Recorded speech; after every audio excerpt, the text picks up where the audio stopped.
Good day, everyone. Thank you, Gediminas, for the kind invitation. Maciek too. On a personal note, I have to say that my family came here 150 years ago, okay? Which makes us, I would say, one of the old-timers of this city. And we left it 60 years ago, when I was 6 years old. I'll be 66 this year. It has some meaning to me to be here, second time actually. I would like to tell you today about the comparison between classical and quantum thermodynamic machines, or at least machines that are claimed to be.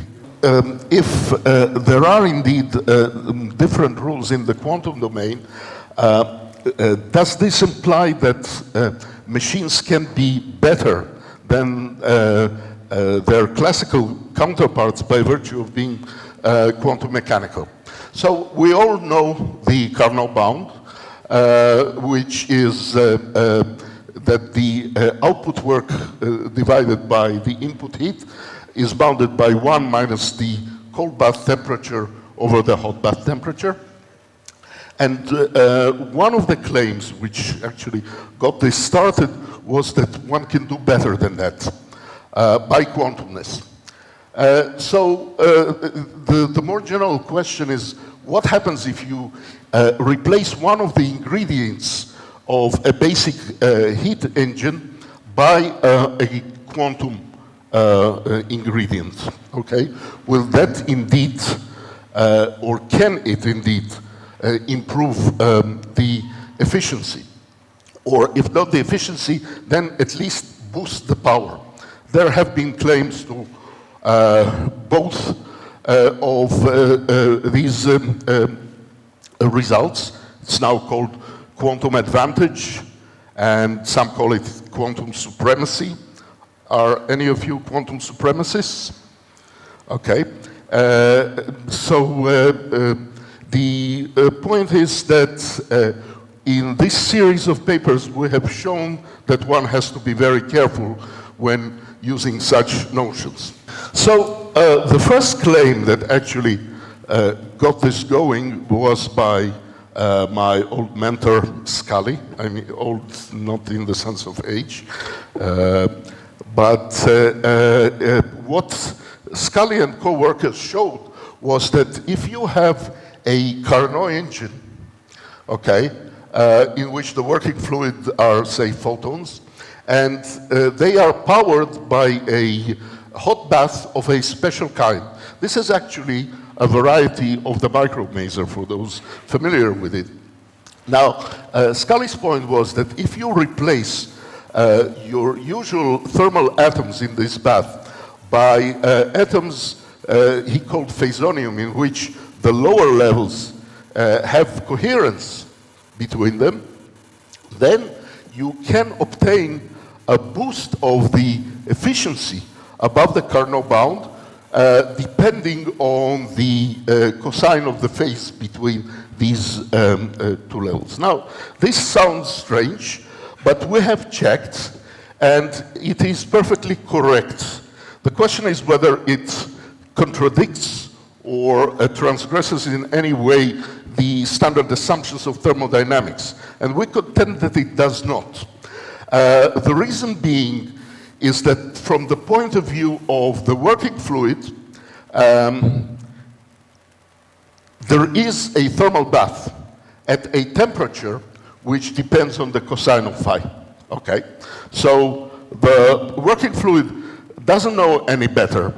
If this is the hot bath temperature which it receives, then it obeys the Carnot bound, but with this phase dependence, which is of course curious, but there is nothing that contradicts thermodynamics to it. But then, a few years later, a different claim was made by Eric Lutz, And that was that if you take an engine, say a Carnot or Otto engine, and you replace the thermal bath by, say, a squeezed bath, okay, in which you have both temperature and squeezing, to be general, then you can exceed the Carnot bound. In fact, the basic effect was even demonstrated experimentally lately by Imamoglu. Now, this is, again, a claim that has to be scrutinized, not because it is mathematically wrong, but because of what it means. And finally, there is a notion, Seifert is one of the people that stand behind it, that you could boost power in a heat engine by means of quantum coherence. So take a 4-cycle engine, and in which you have decompression and compression alternating and contact with hot and cold baths alternatingly. Look at the quantum equivalent of such an engine. And this could be a Bloch sphere which undergoes compression and decompression corresponding to change in the splitting between the levels. That would be the equivalent of these 4 classical strokes and would correspond then to the extraction in their language of classical work. But in addition, you could have a rotation of the Bloch vector, okay, which would be associated with coherence. And this, they say, is an extra source of work, which they associate with quantumness. Okay? Again, the question is whether such an interpretation is valid. So that led us to the conclusion that one needs a comprehensive theory that would explain what work and what heat actually mean in the quantum context. For that, one has to revisit the first law of thermodynamics, which corresponds to the explanation of energy exchange between a system and the bath. The question is how one decomposes such energy exchange into heat and work. Now, the pioneering work here was made by Alitsky in '79. He identified heat with the time derivative of the state of the system, okay, and work with the time derivative of the Hamiltonian. Seifert and the others have gone even further, and they decompose this work, or rather its derivative, into a sum of terms which are associated with the diagonal elements of the state in the energy basis, rho n, okay, E dot n. And this they identified as this classical work, which corresponds to changes in level splitting. But in addition, there are off-diagonal terms, okay, which they consider to be purely quantum. Now, there is a problem with this entire decomposition, and the problem is the following. Let us take a very simple example. By the way, I'm lost as to how much time I have now with all this mess. You have 10 minutes. Okay, thank you. So, suppose that we start a cavity in a coherent state and let this field leak out of the cavity so that in the end you have an empty cavity. You started with a pure state, you ended up in a pure state, and therefore entropy hasn't changed by any, I would say, physical argument that you may invoke. However, the energy definitely has changed, and according to Alitsky's decomposition, this should correspond to heat. just because it is energy change. So this is a problem. And so is, for example, the case in which you start an atom in the excited state, it decays down to the ground state, and in both cases you have pure states, entropy hasn't changed, and yet definitely energy has changed, has gone to the bath. So what's the problem with these examples? And oddly enough, the solution was given also by Poles, Pusch and Voronovich, in '78. They distinguished between so-called passive and non-passive states. Now, this is an illustration. Suppose I give you a battery with the same amount of energy in it, okay, in all three cases, and I connect it to a bulb.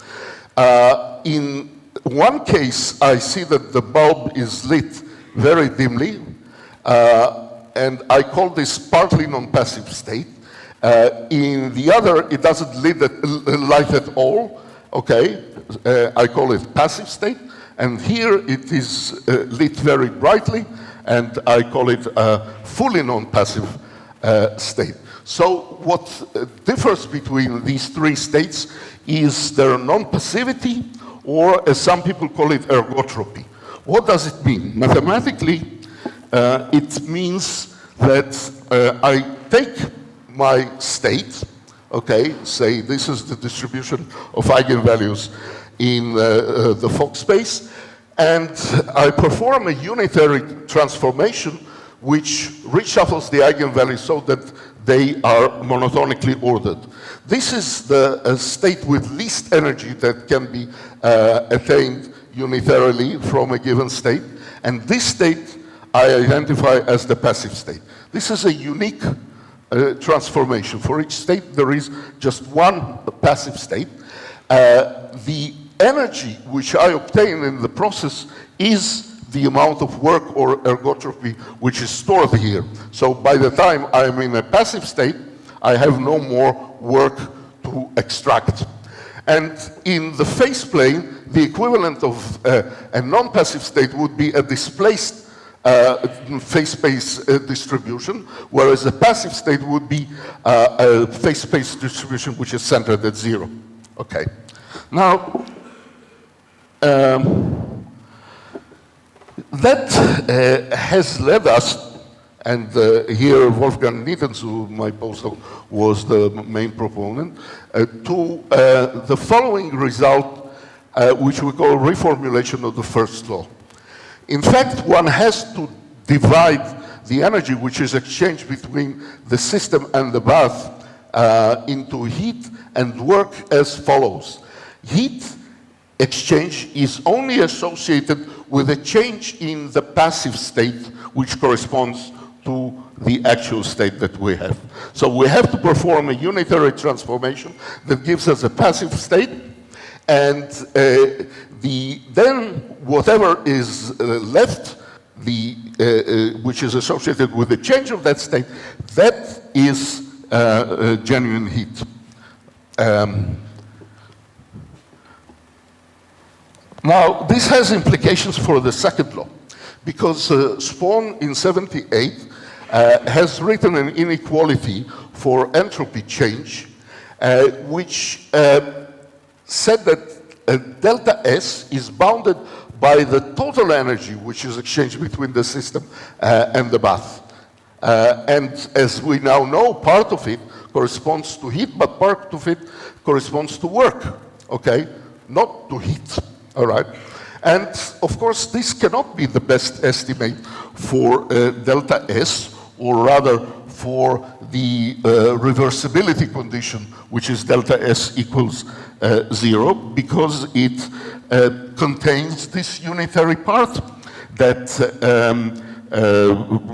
has no significance as to entropy change. So instead, what we say is that one has to identify delta S only with the genuine heat exchange, as written here. And this is the inequality which we propose for it. Now, this has strong implications for the performance of machines. Because if we are now coupled, as in the Lutz proposal, to a non-thermal bath, then what we'll receive from the bath is not just heat, but also work or ergotropy, okay? And this is something which should be, this work should be excluded from the bound on the entropy. And when one calculates the efficiency bound for the machines, it should be taken into account as well. So then we come to the conclusion that whatever the source that energizes our machine is, how much time? 5 minutes, okay. All we need to see to it is that if we receive ergotropy or work from the bath, we have to fully use it as work. Well, this is natural. And we have to minimize the heat which is dumped into the cold bath, okay? But we should not insist on reversibility, i.e. delta S equals 0, because delta S equals 0 has nothing to do, I repeat, with the amount of work or ergotropy which we receive from the bath, okay? Now, if you make the mistake, as many people do, and you associate the condition for maximum efficiency with reversibility, i.e. delta S equals 0, you can get nonsense. And here I will show you what I mean by this. Okay, so here you see the Carnot bound, okay. This is efficiency versus the squeezing of the bath with which we interact, okay? So the Carnot bound is independent of that, but this red curve is our result, okay? Which, as you can see, can go above Carnot when squeezing becomes strong. But this only means that it stops being a heat engine. It starts being a mechanical engine, okay? And for a mechanical engine, there is no problem to convert work into work with an efficiency up to unity. However, if you insist on attributing all this energy to heat, as some people do, then, and I would be embarrassed to have this in press, but they did, okay? You get the blue curve, which goes above 1. Okay, now this is nonsense, because efficiency above 1 means that you get more energy out that you put in, okay? So this is not the way to go. Now let me, I don't have much time, but let me dwell on something which we are now thinking of doing experimentally with NIR here, and this is based on a paper that we've written with Marlon Scully recently. And that has to do with a two-level system that acts as a maser or as a heat machine, okay? It's the simplest heat machine you can imagine. Just a two-level working fluid connected to hot and cold bath. Now, we previously did a classical analysis or semi-classical analysis of that, in which we modulated this level distance by an external field. But such modulation is the classical limit of what one would get from a quantum mechanical analysis, in which you start off, now this is the Fock state ladder, okay? You start off your signal mode, if you like, the piston mode, you start off in a coherent state. And there is a good reason why you started in a coherent state. And then it gets amplified at the expense of the heat bath, okay? But as it gets amplified, it also gets heated up. And the question is, what portion is attributed to heat and which portion is attributed to work? And with this I will conclude. So this is the result. The result is that in the phase space, okay, This is the state of the piston or the signal you started from, okay? It was coherent. If it were not coherent, if it were vacuum, you would only get heat. And that would be a disaster. That would not be an engine at all. But if you start in a coherent state, then as it gets amplified, all this part is associated with work or ergotropy, which is gained by the piston. But the yellow circle corresponds to the heating of the distribution, okay, and is associated with heat. Now, you can see by decomposing the amplified energy into heat and work that, in fact, things only improve as you approach the classical limit. In the quantum limit, the efficiency is very poor. You can see it here. But as you approach the classical limit of high coherent states, you attain the Carnot efficiency. All right? Now, what does this mean? It is actually a counter-argument to Seifert and those that think that off-diagonal elements, okay, are a quantum source of work. Because in fact, off-diagonal elements is what is inherent in a coherent state when you decompose it in the Fock basis, okay? And the coherent state is the most classical state. So it's in fact, what they attribute to quantumness is in fact pure classicality, okay? So now I can conclude with the following comments. All right, we have identified heat as the part of energy which is exchanged with a bath that yields entropy change, all right? Unlike the previous assumption that it is the change of total energy. It is not, okay? Now, this is something which is not covered by the second law. The second law doesn't tell us about the decomposition between heat and work, because the second law does not deal with mechanical work, okay? So now we, from these considerations, we can infer the maximum efficiency of so-called quantum engines, all right, as the point where loss or heat dumped into the cold bath is minimal. But it does not imply reversibility as Carnot engines do, okay? Now, it can go above Carnot, but then it is a mechanical engine, and again, there is no contradiction to thermodynamics, nor is there something which is uniquely quantum. And this is really the crucial point, which is the last point. There are only two features which play a role in what determines the efficiency or the power of machines. It's non-passivity or ergotropy and temperature or entropy. Now, neither is exclusively quantum.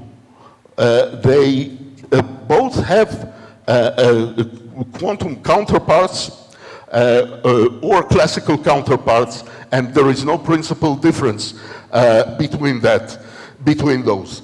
This applies to features such as the coherence of the piston or the signal mode, the squeezing of the working fluid or the piston. These are all features which can be both classical or quantum mechanical. The only resource which we could identify as purely quantum is when you take many such machines, okay, and you quantum correlate them. This is the case of the decay model, which I have no time to discuss here, but if you have many atoms that cooperatively interact with the bath, you can boost the power, not the efficiency, but you can boost the power output, and that is associated with the quantum degeneracy of decay states. This is something which is indeed genuinely quantum, but for single systems, we have still no indications that there is something which is truly quantum in this business. Thank you very much. Thank you.